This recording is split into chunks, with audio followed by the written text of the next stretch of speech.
3 minutos nos separan de las 9 de la mañana. Abrimos la primera entrevista de esta jornada. Como les decíamos, Amnistía Internacional presentó su informe anual sobre la situación de los derechos humanos en el mundo y recoge la situación de 155 países durante 2023. Uno de sus capítulos refiere a la situación de Uruguay y para conversar sobre este tema es que recibimos a Lucía Pérez Chabanó, quien es directora ejecutiva de Amnistía Internacional Uruguay. Lucía, bienvenida. ¿Qué tal? Muchas gracias, buenos días.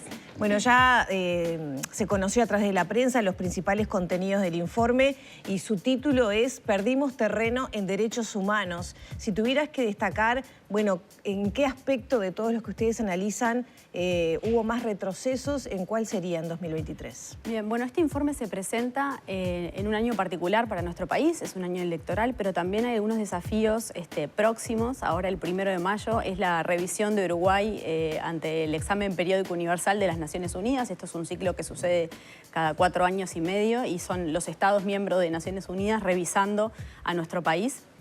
Esto hace, Uruguay también participa en las revisiones de otros estados y es también una oportunidad en un año particular para nuestro país de tomar algunas medidas, ¿no? Y elaborar una hoja de ruta en algunos de los temas que nosotros planteamos con preocupación.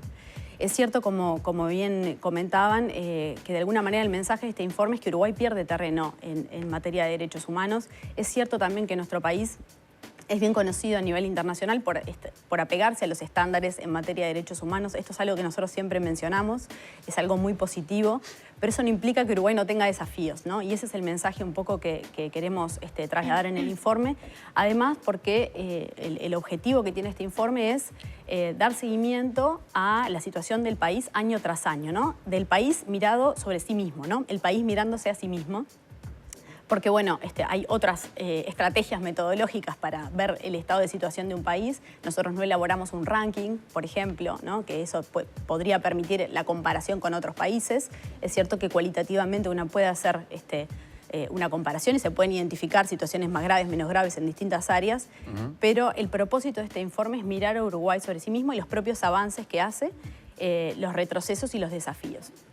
En ese sentido, el informe recoge algunas situaciones que no son nuevas para Uruguay y no son nuevas para el informe de Amnistía.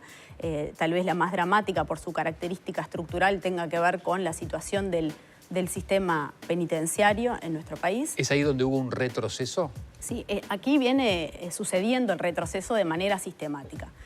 Creo que la gravedad de la situación, en el informe están planteadas las cifras que, como decía, no son un elemento innovador en el informe, tristemente, porque es algo que además actualmente hay un cierto acuerdo de la gravedad, ¿no? En términos de los actores políticos de relevancia, de que es un tema crítico para nuestro país. O sea, no es un tema coyuntural, es un tema más bien estructural. Es un tema estructural, sin lugar a dudas, ¿no? Esto viene siendo arrastrado por lo menos hace 2 décadas y esto lo indican las cifras, ¿no?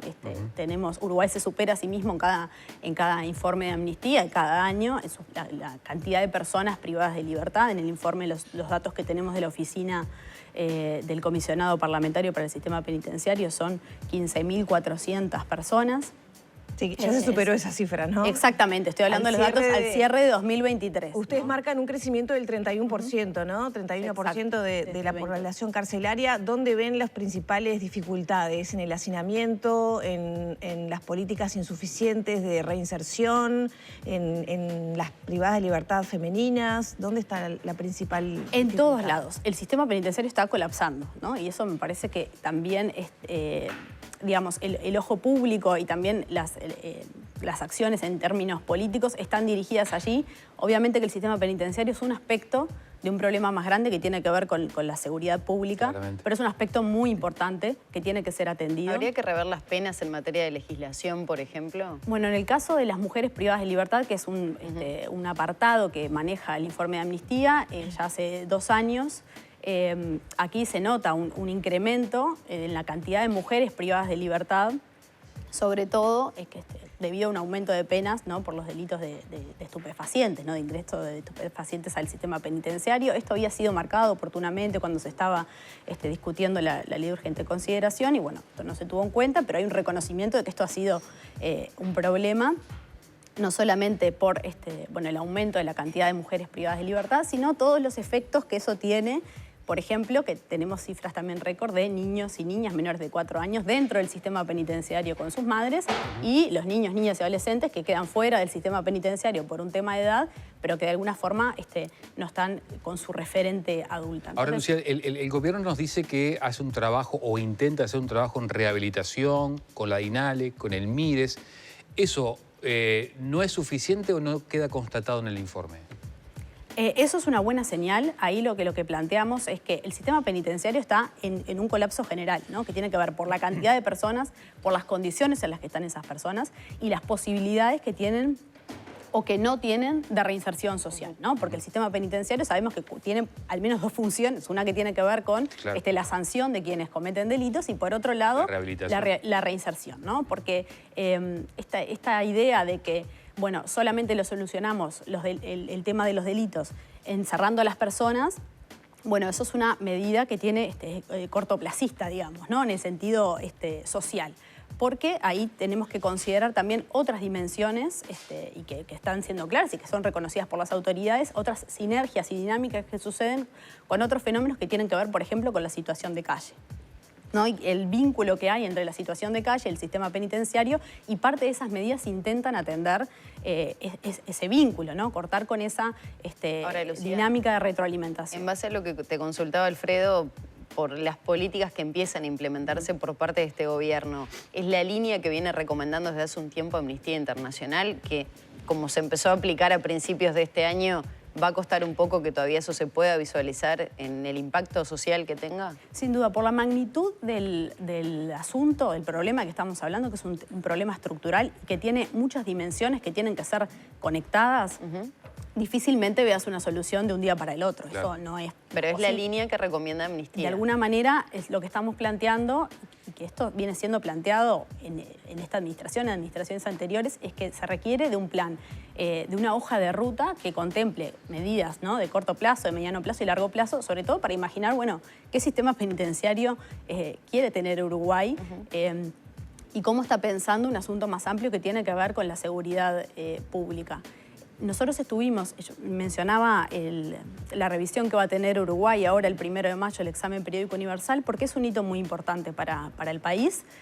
Primero porque va a recibir comentarios, observaciones de otros países respecto a los temas en los que tiene retos, ¿no? Y el sistema penitenciario es uno de ellos. Yo revisaba a propósito del EPU las observaciones que le han hecho otros países a Uruguay en revisiones anteriores y todas tienen que ver también con el sistema penitenciario. O sea que esto es un tema que es de largo plazo, que se viene agudizando. Y también aquí hay una oportunidad, no solamente por el año electoral, sino que también a propósito de la revisión, de establecer una hoja de ruta que intente implementar medidas que se combinen y que atiendan los distintos niveles que tiene este problema, ¿no? Desde la prevención, desde la atención como más tardía cuando ya se comete un delito y después la otra etapa que tiene que ver con la reinserción. Eso supongo que está en el capítulo de los desafíos. ¿Qué otros están viendo usted como desafíos para lo que viene? El próximo gobierno seguramente tendrá que tomar cartas en el asunto. Sí, en realidad están planteados como los desafíos que tiene el país en términos generales. Otro de los asuntos que está planteado y que venimos recogiendo también en informes anteriores tiene que ver con la libertad de expresión. Y allí es interesante porque Uruguay en general no es visto como un país que tenga problemas en esa área. Es cierto que hay otros países que tienen situaciones mucho más críticas, pero también es cierto que se han identificado algunas situaciones que un poco ameritan la atención y sobre esto queremos también puntualizar. ¿Situaciones como cuáles? Situaciones como amenazas a periodistas que vienen siendo registradas por organizaciones como CAINFO, discursos estigmatizantes o deslegitimando también algunos procesos, investigaciones o declaraciones. Situaciones que tienen que ver con el acceso a la información pública. Y ahí Uruguay tiene una ley, ¿no? Hace 15 años, más de 15 años, un poquito más de 15 años que tiene una ley de acceso a la información pública que en su momento fue de vanguardia. Es una ley muy importante, es un recurso muy importante y que de alguna manera se vienen presentando algunos rezagos en la implementación de esa ley que tienen que ver con las demoras en la respuesta a los pedidos de acceso a la información pública o las respuestas incompletas o en formatos que no se puede la información efectivamente procesar. ¿Se apela mucho a la información reservada por parte del Estado? Eso es un tema, ¿no? que amerita discusión y también la otra cuestión que tiene que ver, hay una dimensión de la práctica, es decir, la cultura institucional respecto a cómo se concibe la información pública y esto de entender el lugar de cada uno y de cada una y tener un buen ejercicio de ese diálogo, es decir, entender a bien que la información que se pide tiene un propósito. En el caso de organizaciones como Amnistía Internacional, es para la elaboración de investigaciones y de diagnósticos que luego volcamos en informes como este, a disposición también para que sean una herramienta para la toma de decisiones. Ahora, Lucía, esto, y sobre todo vinculado a los niveles democráticos y de acceso a la información y de libertad, que hacen también a la plenitud de la democracia, ¿no? Sin embargo, Uruguay lidera algunos rankings en materia de democracia plena. ¿Cómo se explica eso? Bueno, es lo que decíamos hace un rato. Eso no significa que Uruguay no tenga algunos desafíos. Y esto, por supuesto, mencionaba dos situaciones distintas, ¿no? Por un lado, el sistema penitenciario, donde hay un acuerdo generalizado del estado de situación que tiene nuestro sistema penitenciario. Y eso en algún punto es algo positivo, más allá de la situación dramática. ¿Por qué es positivo? Porque los actores de relevancia, quienes tienen posibilidad de intervenir sobre este asunto, acuerdan que este es un tema sensible y sobre el que hay que trabajar. Y por otro lado, mencionaba un tema sobre el que Uruguay no siempre es visto, pero que presenta algunas dificultades. Y el espíritu de colocar esto en el informe tiene que ver justamente con que eso no erosione. Exactamente. Es nuestra función. Es nuestra función, de alguna manera, colocar estos elementos que también aparecen como, posibles señales de alerta en un tema que es muy, muy sensible. Ustedes también señalan como llamado de atención el procesamiento de Penades por delitos sexuales, el caso Astesiano, caso Marcet. ¿Dónde ubican qué nivel de alerta genera estos casos? Bueno, ahí lo veníamos mencionando en el informe anterior y planteábamos estas señales que hay que mirar con mucho cuidado. Algunos de esos procesos están sucediendo, otros ya tenemos los resultados, digamos, de los procesos que pasaron por la justicia, como un elemento a mirar, justamente por lo que hablábamos hace un minuto, del debilitamiento del sistema de garantías. En realidad, el caso Astesiano tiene muchas aristas, y nosotros no nos ocupamos de la arista que tiene que ver con el episodio de vigilancia ilegal a 2 senadores, ¿no? Vemos ahí la conexión en donde hay una situación que afecta directamente, ¿no? Claramente se puede identificar donde hay una vulneración de los derechos humanos, en este caso a la privacidad, donde hay también un uso indebido del aparato del Estado y de la información con la que cuenta el Estado. Y tiene otras aristas que no son materia de análisis para Amnistía Internacional. En el otro caso que mencionabas de Penades, allí aparece, además de los delitos de explotación sexual de menores, también algo que sí preocupa y que está en proceso y que tiene que ver con el tratamiento que se le dio durante ese proceso, la intervención en la investigación con ánimos de desacreditar y una desprotección a las víctimas. Entonces allí también aparece esa dimensión.